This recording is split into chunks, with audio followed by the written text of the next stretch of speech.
Hello children, Assalamu alaikum warahmatullahi wabarakatuh. Today we are going to read English class 5th tulip series.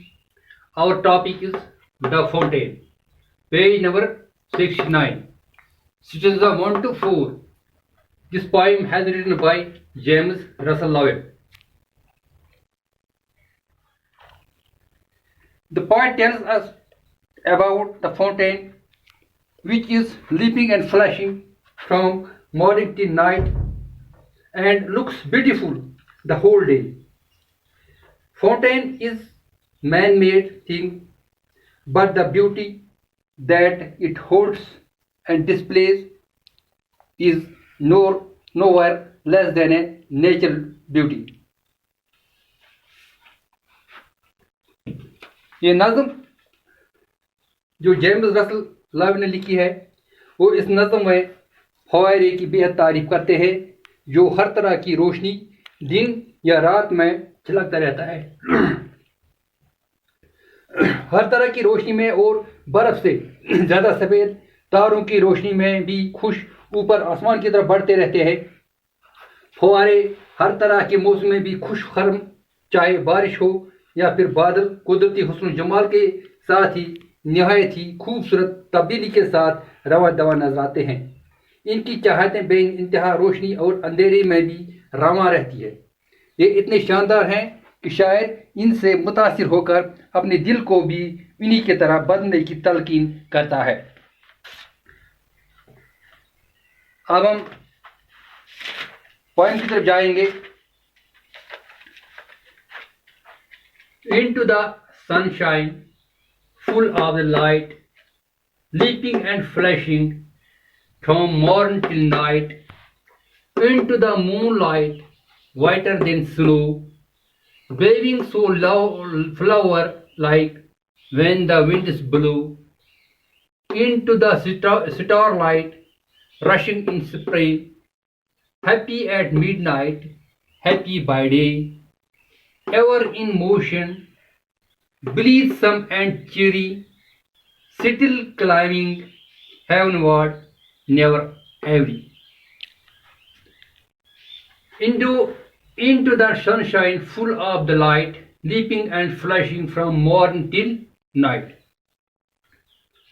फवारे के बारे में बोलते हुए शायद वो पॉइंट कहते हैं कि चाहिए कितनी तेज धूप निकली हो, बहुत तेज रोशनी हो रही हो, चारों तरफ उजाला ही उजाला हो, ये जो फवारा है ये ऊपर की तरफ पानी छोड़ता रहता है और चमकता रहता है।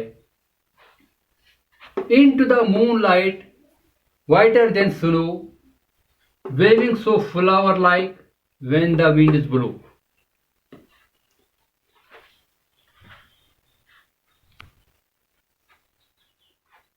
रात की जो चांदनी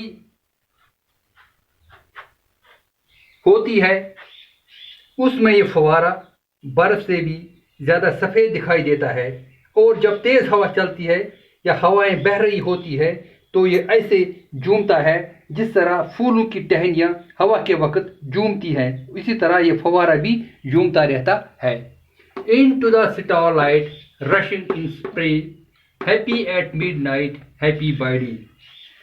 चाहे तारों की रोशनी हो, दिन हो या आधी रात, इस फवारे में जो ये पानी है निकलता रहता है और इस पानी को देखकर ऐसा लगता है कि ये फवारा हमेशा ऐसे ही खुश रहता है। Ever in motion, blithesome and cheery, still climbing heavenward, never every. ये फवारा जो है हमेशा चलता रहता है, हमेशा बशाश रहता है, दिलशाद रहता है, हमेशा आसमान की तरफ चलता है और इतना करने के बाद भी ये कभी थकने का नाम नहीं लेता, यानी ये कभी नहीं थकता है ये। अब इसमें से मैंने कुछ न्यू वर्ड्स तलाश किए हैं।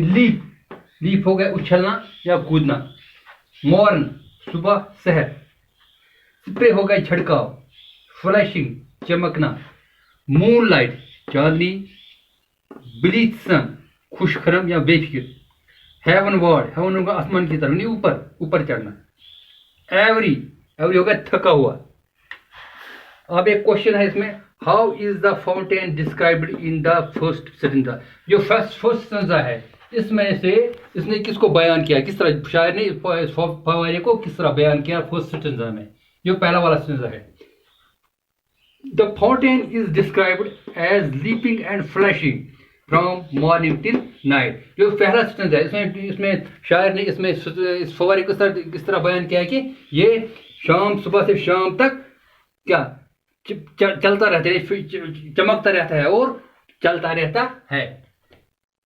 फिर दूसरा क्वेश्चन है, how does the fountain look in the moon light. जो ये फाउंटेन है, जो ये फव्वारा है, जो चांदनी रात में ये कैसे दिखता है।